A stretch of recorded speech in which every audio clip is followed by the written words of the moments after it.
Hi, I'm Anne. I'm a woman in my 40s, a married mom of two, looking to not be obese anymore. If talks about weight and related topics triggers you, please X out of this channel. I'm not a health professional, a nutritionist, or a fitness professional. I'm sharing my experiences and journey. October was a good month for me in terms of sticking to a regular exercise schedule.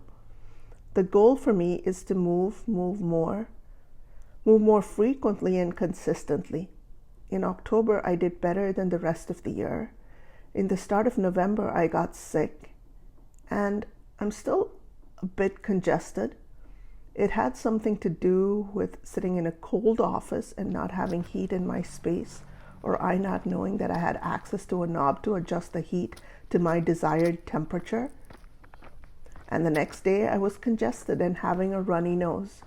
Anyways, I did not work out for a little over a week, but I got back at it.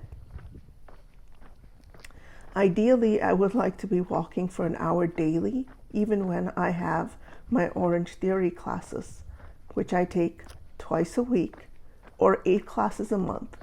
My body can handle the walking for an hour along with Orange Theory, but I'm not mentally strong-willed enough to step out in the dark or in the dark and cold without a bucket full of excuses. What if someone jumps out of the bushes and tries to kill me? What if a coyote attacks me? What if a bear is lurking around? Trust me when I tell you my mind can run wild to fight my logical thinking to step outside. And I have a lot of cold weather or safety in the darkness walking gear, but I still conjure up worst case scenarios. I have linked some of the items I trust in the description box, and if you decide to use any of those links, you will be helping me out. Thank you. Anyone else notice how so many doctors, qualified doctors, are moving away from traditional medical practice to either start up their own wellness business or side hustle and host podcasts to share their new and improved health and well-being outlook? Some of them are fascinating insights on health and a way to stay informed on the latest in the wellness area. Knowing that ideas and trends along with science are ever evolving, we should listen to all of these advices in the context of our lifestyle and with a grain of salt. A lot of wellness gurus are not medical or health professionals, for example, Jay Shetty or Brian Johnson, but it isn't surprising that smart entrepreneurs want to jump on the health and wellness hawking train. The global health and wellness market was valued at US dollar $5,243.3 billion in 2022, according to the Precedence Research. Brian Johnson is a guy who came up with Venmo and then sold it to PayPal, and he's using himself as an experimental tool with a strict by-the-number nutrition, supplements, drinks, and exercise to prolong life and reverse aging. He eats the exact same foods prepared in a specific way every day. There are people who follow his protocol, or the blueprint as it is called, and record their progress on YouTube. Have you heard about the blueprint?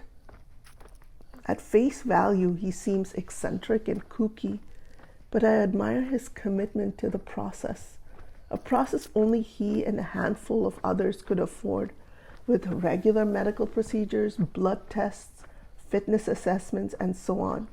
He even had plasma from his son injected into him.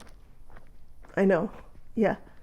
He looks like he could have stepped out from a spaceship and is clearly aging, but in excellent shape. It is confusing but intriguing at the same time.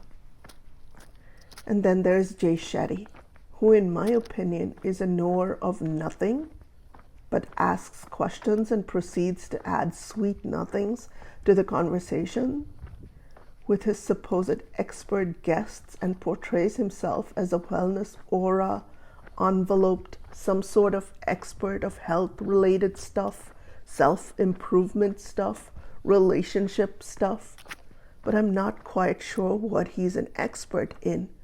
One thing is for certain.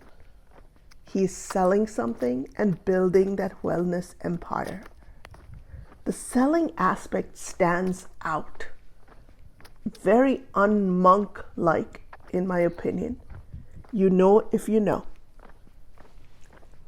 I recently came across another guy, the one who started Mind Valley. His name is Vishnu, and I went down the rabbit hole looking into him and his business.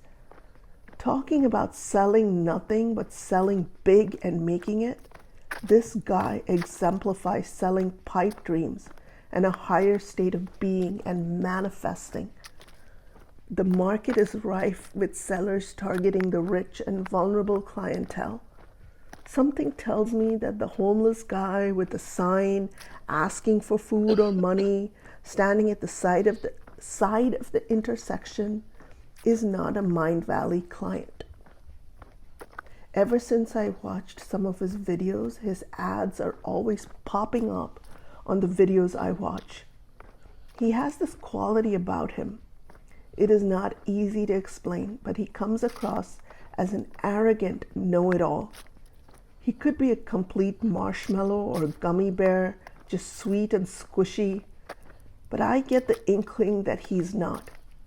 If you are a Mind Valley client, I apologize if you're offended.